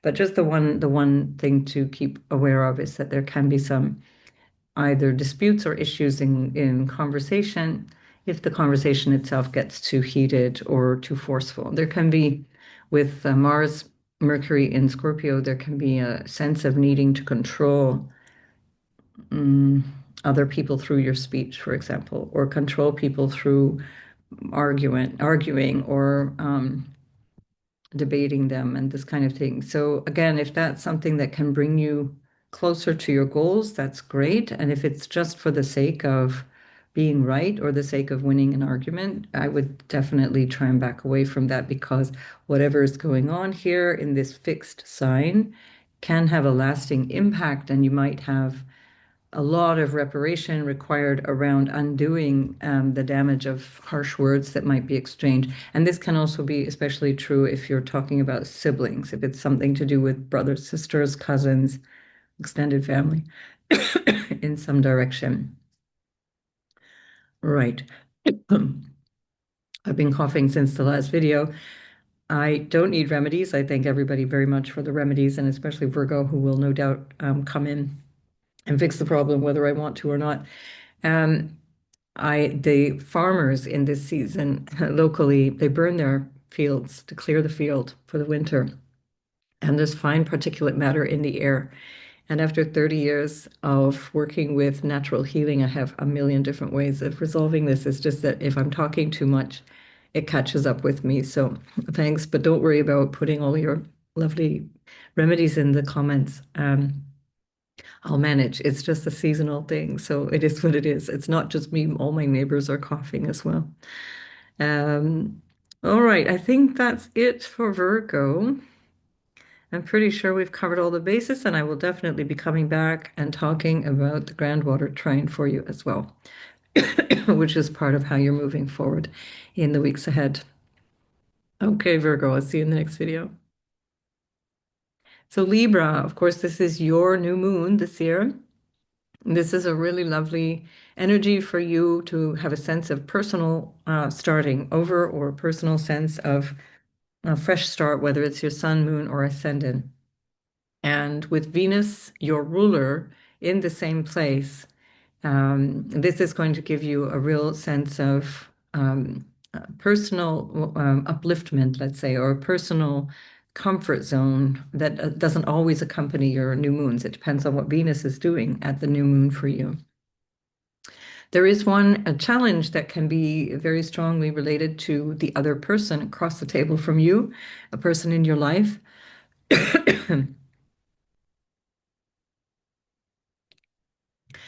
Sorry, Libra, I just explained to Virgo that the farmers around here, where I live in Spain, clear their fields by burning them at this time of the year. And it happens in other seasonal moments as well. But it means that there's this fine particulate that's in the air, and there's not much I can do about it. It just makes me cough. So I thank you very much for thinking about me in the comments, but I got it sorted. Um, so you are very much personally involved in this T-square that I described in the beginning of the video. And so that T-square is involving a person that you might be relating to, or the notion of relationships themselves. So the Chiron and Eris in your seventh, along with the Neptune there, are balancing out the Venus and the new moon energy of the sun and moon at the 28th degree of your sign. This will be true for Libra from about 25 degrees till the end of the sign. So there's something here that you can really look to in terms of a fresh start, in terms of a sense of, okay, well, this is me showing up in a new way, or this is me engaging in a relationship in a new way, or this is me seeing my value in a new way, because that's also what Venus represents, and also Mars. Mercury in your house of self-worth and values and valuables and so on is emphasizing this this sense of self. Jupiter is at the top of your chart in the 10th house, and it's squaring your sun. So you do have this great sense of possibility. It can be a wonderful, expansive quality in terms of a dynamic of a relationship that you're building into a new relationship, something that feels very expansive, positive. You might find yourself working through issues of relating to another person at the same time. So this new thing might be coming with a harsh lesson in terms of how you might relate, or how you've been relating to yourself in terms of your value, especially. Jupiter at the top of the chart can also signify new opportunities for work, career-related or ambition related, or in the dynamic of the hierarchy that might support you around work, for example. Are there people that you can draw on or get advice from or get support from that are going to take you in this new direction that you see yourself going in? The 10th house also represents your social status, and that can also be marriage, for example. It can be something to do with an engagement or marriage prospect that is something that requires a new vision for yourself as going from single to married, or even the opposite can be true, married to divorced, for example. But it seems to be beneficial for you that Jupiter at the top of your chart really sit and in a very strong dignity in Cancer really seems to be boosting you in so many ways. It gives you an opportunity or an optimism around yourself that you wouldn't normally experience because the Jupiter is so benefic for you, so helpful and so strong in the 10th house. So again, if it's about career reputation, this is also really helpful. And you do have Jupiter ruling your 6th house of work at the same time. So that might also be about this. It's about reorganizing your work, reorganizing your way of relating around the job, around how much you share or give to others, how much you do, and putting some boundaries on that. And that's been a big part of the story of the last 2.5 years or so that Saturn has been going through there. And that's being helped, boosted a lot by Jupiter being in your 10th house. For example, if you need to ask for a pay rise, or if you need to raise your fees and you're realizing, wait a minute, I'm worth more than this, I want more money, or I need more acknowledgement around my value and my contribution, this is a great time to strategize that, to plan through that, and have a sense that as we go through the new moon phase, so around the 21st of October, so Monday to Tuesday, probably into Wednesday, Thursday, you focus on the strategy, you focus on the plan, and then only really by sort of Thursday, then you do the thing because you want to be able to see the moon in the sky, ideally. That's the tradition that suggests that when there is a dark moon phase, we're not seeing the moon, it's better to take action once you see the sliver of the new moon, that you have this clarity around this is the new beginning. This is the phase that's starting. Otherwise, the new moon phase is more of a phase of internalizing, drawing oneself inward. And you do have that anyway with the South Node in the 12th. So the South Node in the 12th is suggesting that you benefit from introspection as well at this time for a long time, through all of 2025 and the first half of 2026. I think we've covered it. I think we've got it. So the Grand Air Trine and the kite and so on with Venus, I've already covered in other videos. So if you want to hear more about that, you can go back and listen to my two previous videos where we've talked about that. All right, good luck with that, Libra. I'll see you in the next video. And Scorpio, the new moon is happening in your 12th house, which is a hidden sector from you, and that's where Venus is as well, giving you some inner life or internalizing sense of renewal around maybe your sense of faith or your spirituality, or renewal around what your understanding is coming from deep inside. Your ruler, Mars, is in your first house, and this is incredibly empowering. It's there with Mercury. So you're full of ideas, you're full of motivation. You've got loads and loads of sort of vim and vigor for what it is that you want to achieve. And Jupiter in your ninth house, plus in the trine to Saturn, which I'll speak about more in another video, where Saturn is with the North Node in your fifth house. This just brings you real favorable, fortunate, good luck, pure dumb good luck. And that can come through dreams, for example, or intuitions. So really try, if you can, around this time, maybe the weekend before. I'm recording this on the Thursday. So over the weekend and then Monday, Tuesday, Wednesday, give yourself some time to sit quietly internalize things, intuit things, listen to your inner guidance, spirit guides, ancestral guides, and take in a lot from that with sitting quietly. And it's going to be difficult because Mercury is with Mars in your first house, so you're not going to want to shut up. But anyway, you try and find some time, at least an hour or so a day, where you could just sit with yourself and listen.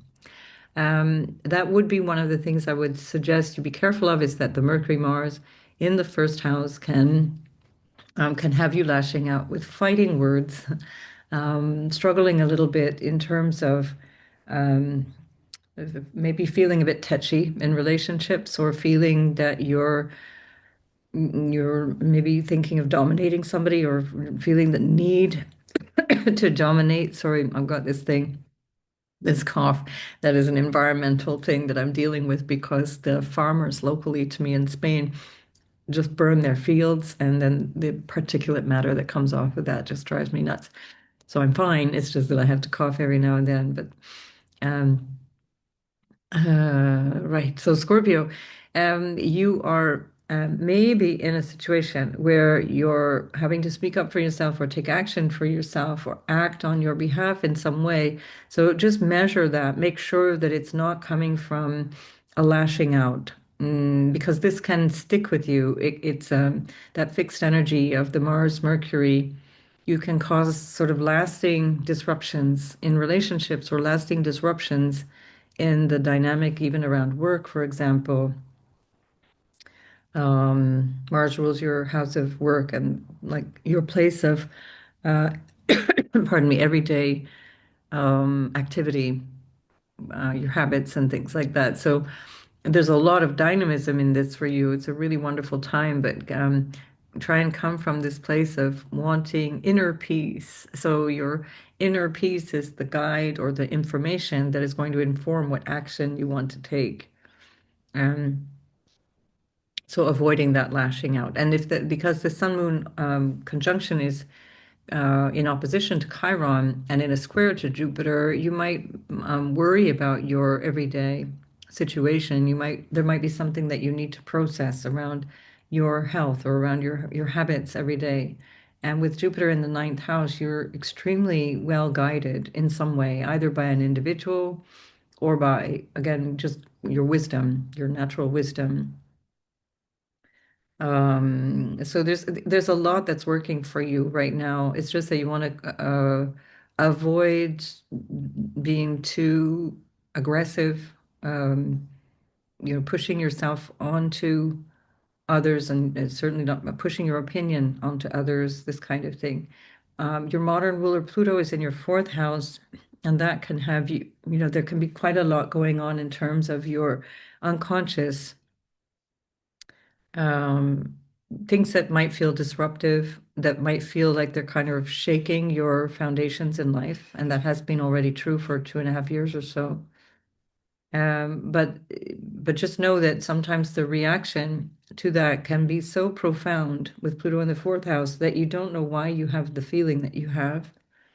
So again, this is where you need the quiet time. Come back into that space of the 12th house. And equally, if you work with people, Venus rules your seventh house of relationships in all descriptions, but also can be clients. And she's in the 12th house, which she's also strong in. And if you work with people who are from foreign places, also with Jupiter in the ninth, and then this new moon in the 12th, ruled by that Venus in the 12th, this can be a great opportunity to expand income, or clientele, or expand your reach, for example. And that can be where the Mars Mercury motivation comes in, where you're really working hard to expand this. And certainly it would be very good in terms of devising creative new ideas. With Saturn trining Jupiter and trining back to you in the first house. The first, fifth, and ninth houses are extremely positive, and they're expressions of you, expressions of yourself.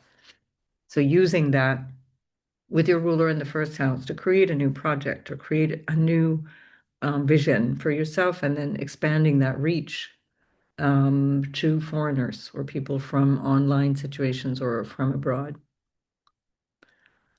Um, And then finally, Mercury rules your eighth house of intimacy, which is where Uranus is. And that, of course, is going to change the dynamic that you have with people of all kinds. It's what you receive from others in terms of where the Uranus is there. So that all is changing in quite a big way. That'll depend on your natal chart. But um, with the Mercury-Mars as well, beware of being too snarky with a lover, for example, or beware of, business partnerships where there's a certain snarkiness that can also disrupt the benefit that you get from being in that relationship. All right, so I think I'll leave it there for Scorpio. Good luck with that, and I will see you in the next video.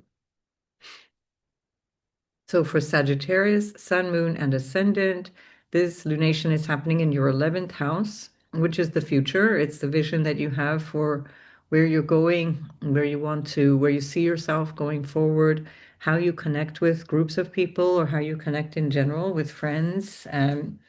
This is what makes Sagittarius so socially sort of wide open, is because Libra is on your 11th house, and here we have Venus there as well. So there can be some really wonderful opportunities for you. Um, in terms of connecting with people, reestablishing contacts with groups or friends that you haven't seen for a while, especially more like the social pals, the acquaintances, and so on. And this is again why the Sagittarius is known for being a bit of a social butterfly, because it's an air sign on the 11th house. It's very superficial, make it look good, make it feel good. So this can be really nice. It can be very, very pleasant. And also, if you're looking for a partner, you have Uranus in the seventh, so there's something that's changing dynamically around your relationships anyway. And if you are looking for a partner, I would ask to hang out with friends, ask your friends to bring their friends, or bring their siblings, and hang out with them, and try to if you network, you can find somebody who either becomes a partner or just a friend, and something that's quite supportive to you. So really nice to have that feeling of social connection. And if you feel like you've been kind of off the hook for a while and you're not really connecting socially, this can be a decision. Oh, now I really feel like I want to go out more. I want to do these things more. I want to engage with people more. I want to become more social. So beware of, if you've been cloistered too much, it goes against your Sagittarian energy to be too shut down. It can be very depressing. So you do need to be sporty, get physical, be social, get out there and move. And so if that hasn't been happening for you, that feeling of stagnating is like close to death for a Sagittarius. So definitely push yourself out the door, and just put your happy face on, and just move your way through a new dynamic. Jupiter's going through the eighth house in really strong dignity, but it's still the eighth house. And the fact that it's creating a water trine between your fourth, eighth, and 12th houses suggests that there's a lot churning beneath the surface, or in your intimate life, in the life that people don't see. But that can be extremely constructive for you, very positive. If you're feeling emotionally agitated, again, check what I just said in terms of, are you allowing yourself to express? Are you moving out? Are you doing things? Are you going out? Have you been doubting your lovability? Have you been doubting your creativity? Have you been, with that Chiron Aries, have you been struggling to really feel comfortable expressing yourself? Neptune is still there in the fifth, and so there can be this feeling of um, you may have it recently, since what would that be? Since the end of March. Well, Neptune has just moved into your fifth house for the first time. You may have gone out and felt a little phony or a little fake, and you're testing the waters. And this could be an opportunity with Mars, Mercury in your 12th house to feel like, okay, what's real? Who am I really? And putting some conscious effort into understanding your sense of inner self, the inner you, which is absolutely brilliant. If you feel motivated to do that, this is going to bring you fantastic results because of the very powerful energy that's in all of your water houses, which are all about emotional understanding, depth of compassion and understanding, and moving through your unconscious realms, your psychological realms, and even the inherited patterns from family. Um, what else? I think that's kind of it. Sag. I think that, I mean, that's a lot. It is a lot. But it means that the work is kind of under the surface for you, except in terms of how you participate out in the future. Have a sense of vision, a vision for yourself. So you envision yourself out in the world, a vision of you out in society, a vision of you in the future, looking at your future self, engaging with the future self. And as you look at that, then you can have a sense of where all of the work might remain in terms of what might be blocking me. Um, all right, so good luck with that, Sagittarius. I'll see you in the next video. Capricorn, this is a wonderful new moon in your 10th house. And this is incredibly powerful because Venus is alongside this new moon that she rules. So she rules your 10th house. Venus rules your 5th house as well, which is a lucky house, a fortunate house, a creative house. And there can be some really lovely opportunities or a new start that's happening around work that seems really favorable. And your ruler, Saturn, is retrograde at the moment. So this may be something that you had been planning before and you're coming back to. This event or this plan or this new thing may have been under discussion for quite some time, including like June, July, August, when Saturn had left your sign. And in that time, Saturn re-entered Pisces, your third house of negotiations, contracts, agreements, and so on. And it re-entered your third house on the 1st of September. So now we're looking at what, 7 weeks later, where this new moon is showing you, okay, this is the thing, this is the result. And the summer was giving you a bit of a glimpse into how you're going to feel in terms of establishing a new foundation for your life going forward for an extended period of time. But because your ruler is retrograde, there's some things that you're tying up based on this recent few months of planning, negotiating, changing, agreeing, establishing new territory, and so on. So it looks quite good for you. It can also be that you have to clear up some misunderstandings in terms of communications, and that might be something to do with a business partnership or a marriage. But it's favorable, it's very constructive. So whatever that is, it's kind of like let's clear the air, let's do the thing, let's do what we need to do to come back to square one. 10th house can represent your social status, your marriage as well. Jupiter is in your 7th house of your partner, your life partner, your business partner, important people that you might work with. So you're really in a good position here. There's a lot of really constructive energy for you. Mars, which is your exaltation ruler, is with Mercury in the 11th house. I've said this to a couple of other signs, but I think for you it also really would be helpful to keep a low profile on social media, or in terms of what you feel like is important to say, make sure that it is exactly what you really want to communicate. And you can communicate very forcefully. You can act and take action out in the world very forcefully and in such a way that you leave an impact. It will leave a lasting impact. So that's why I say be careful, because um, you want to be sure that what you're doing is going to be what you want to last, or what you want to create an impact with, so that you don't get yourself in hot water. Because the Mars Mercury can be a little bit off the cuff as well and quite harsh if you're communicating with a group or trying to push your way into, organizing a group or something like that. Um, just know that that is possibly how people they might receive the words or the action or the desire to sort of organize everybody.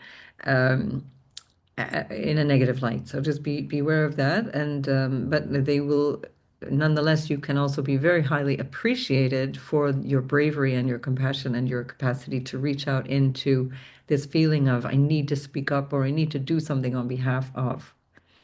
And so that can actually work if you're very strategic about it and if you're very clear what your goals are. That can really work for everybody. Um, and then in terms of home and your interior experience of life, this is part of a bit of a, the challenging aspect of this new moon, which is, but you probably are already aware of this before the new moon, but there can be some tension in terms of what your inner experience or needs are, or what your home needs are, family needs perhaps, and what you're needing to do out in the world. If you are setting a new ambition or a new goal for yourself in terms of your career or in terms of your social status or whatever, or the marriage or whatever, um, you can really work on the establishment of new goals and aims and so on, and even visualize your way forward. But at the same time, try not to immediately put things into action if you can avoid it. It can be really helpful to let things emerge, and then you take forward in the 2 or 3 days following the lunation, you take forward your project and give it legs, give it life, and so on. Again, it's not always possible to plan these things that way, but just in terms of whatever you've got in, whatever you're in control of. So I think that's kind of it. So good. It looks good for Capricorn. It looks like a really favorable new dynamic in your life, and of course, this has a knock-on effect for a very long time to come. All right. Take care. I'll see you in the next video. And Aquarius, this is happening in your ninth house of your vision for yourself, your future sort of aims, or like it's not the future action, but it's the why am I here? That's more the sense of the vision for my life, not what do I want coming down the pipeline, but why am I here? And since Pluto has been in your first house, there's been a lot of that kind of thinking, um, a very different way of relating to yourself, a very different way of perceiving people relating to you as well. And then Uranus in July moved into your fifth house, and it'll be there until the 7th of November. And that has also triggered in you a kind of a sense of how you want to express yourself or how you want to show up in it, obviously a feeling of a different way. And Uranus for you is your modern ruler, so that can relate also to this dynamic quite personally. I prefer to work with the traditional rulers, and there we find Saturn, your traditional ruler, retrograding in your second house of your values and your family, what supports you, and maybe even income and possessions and things like that. And we see that along with this new vision of why am I even here? What do I believe in? What is important to me? What's my guiding light? Comes this really strong Mars, Mercury in your 10th house of career. And that Mars has been there for some time already. I think it was the 4th of October that Mars entered into your 10th house, and it stays there for into early November. Or was it even September when it moved in? Sorry, I'm getting my dates mixed up. But anyway, it's been there a while, and this is the a very forceful Mars in terms of your career goals and your aims, your personal ambitions, how people see you. So you might be seen now as somewhat of a dynamo where people are seeing you and thinking, wow, they're really starting to stick their neck out and do this thing. And there's a lot of courage behind this as well. A forcefulness that in some cases can get you in trouble. It doesn't have to, but Mars rules your third house, of course, as well, which is about communications. And then as long as it's with Mercury, that carries that same kind of energy of how you speak, and are you speaking truthful, incisive words, or are they harmful and painful words? And are you pushing your way through in a way that can be perceived of as overly ambitious or aggressively so, for example? Is there something there that might get people's back up? And if that's the case, then do take care because this will have lasting consequences that might have long-term consequences on how you show up in your career or how your higher ups treat you in terms of the hierarchy of your work situation or government or whatever. This would not be a good time to go to City Hall, for example, or whatever it is that you have to do. And I mean, it can be good in terms of getting your point across, but it can also, you might feel that you're also getting the sort of sharp end of the stick. Um, it does look extremely favorable, though, in terms of your sense of your purpose and what you believe in. So it might be that you're so clear about that, where you need to go, that now you're just putting all of that juice into your ambition, which would be the ideal outcome for this. And then Jupiter in the sixth house of everyday work and your schedule and how you show up every day and the stuff that you do to sustain you, which is ruling the second house where Saturn is as well, your ruler, is giving you also a feeling of I'm really excited about this. So that can be really, really helpful for you. And also with the Chiron Eris in the third, with Neptune in the third, there may be a sense of not being understood or not having been a clear communicator or having people around you feel like you're not really clear who has your back or who's your friend and whatever.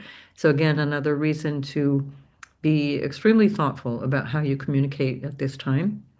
Um, but it's a great opportunity for you to use your courage and your strength of conviction and your sense of what you're here for to accelerate your career or to grow in your business and so on.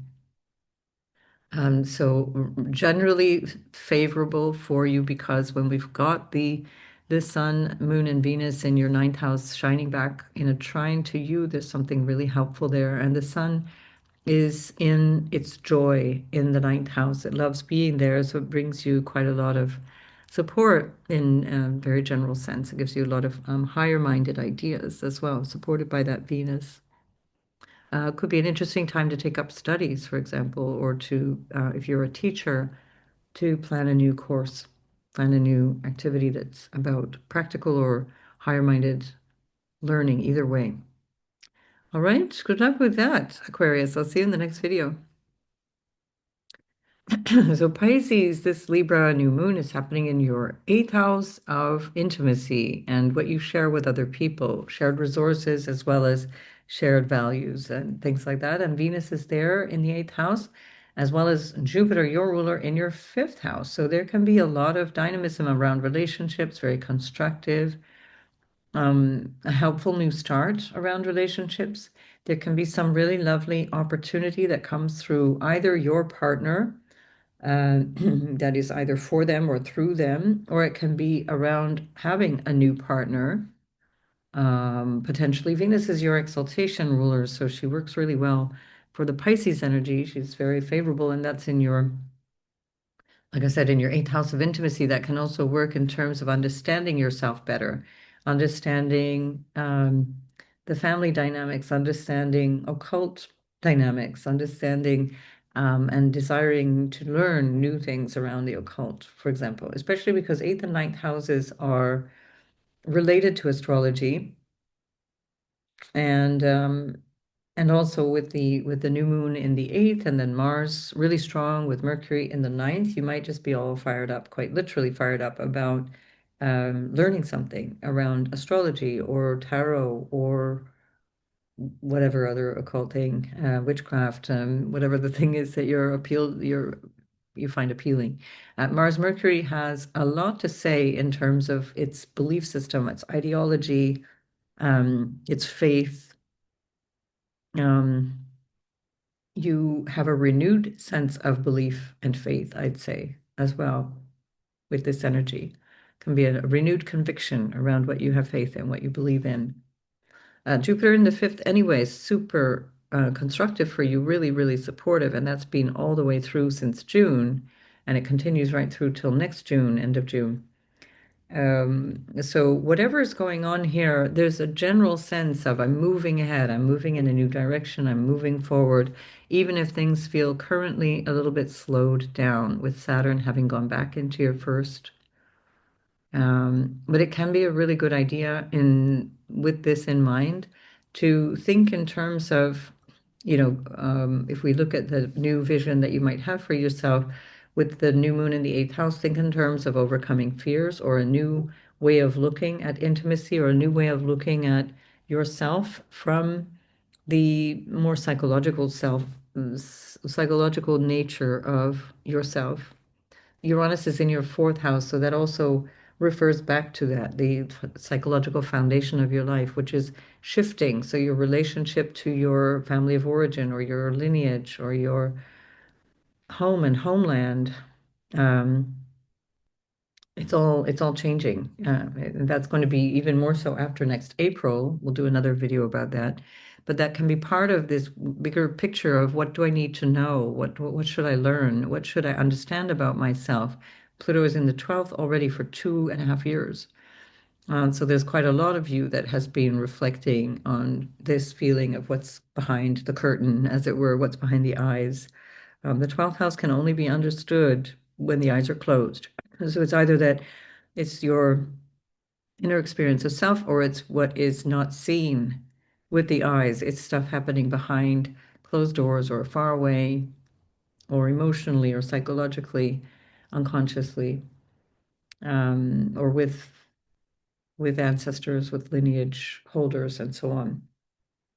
So there's a lot that's changing in terms of Pisces that will benefit from a clear-eyed, now with Saturn in your first house, a clear-eyed examination of psychological patterns. So Saturn is in an interesting dynamic with Venus at the moment, because Saturn is the exaltation ruler of Libra and Venus is the exaltation ruler of Pisces. So for Pisces particularly, this works really well, and even for Libra, where I mentioned for the Libras that this is happening in the sixth house of health and everyday life and work and so on. Neptune is the modern ruler of Pisces, although I do emphasize Jupiter. That's my preference to work with the traditional rulers. And Neptune is also about to come back into your first house, and that will be very, very soon after this new moon. So that's another feature of this new moon. I forgot to mention that in the introduction. So Pisces, you're getting a avant-première.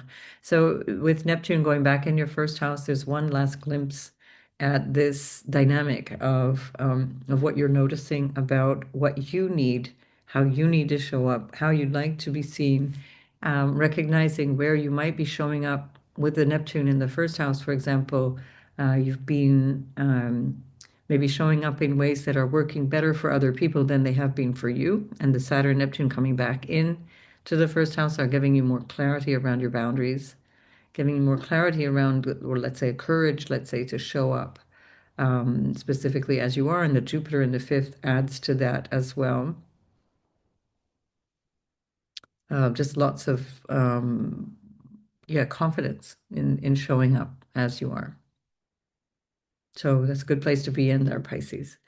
All right, so I'm going to leave it at that. Thank you for listening to this point. I look forward to seeing you all in the next video. Don't forget to do all the usual things, liking, subscribing, and all of those things.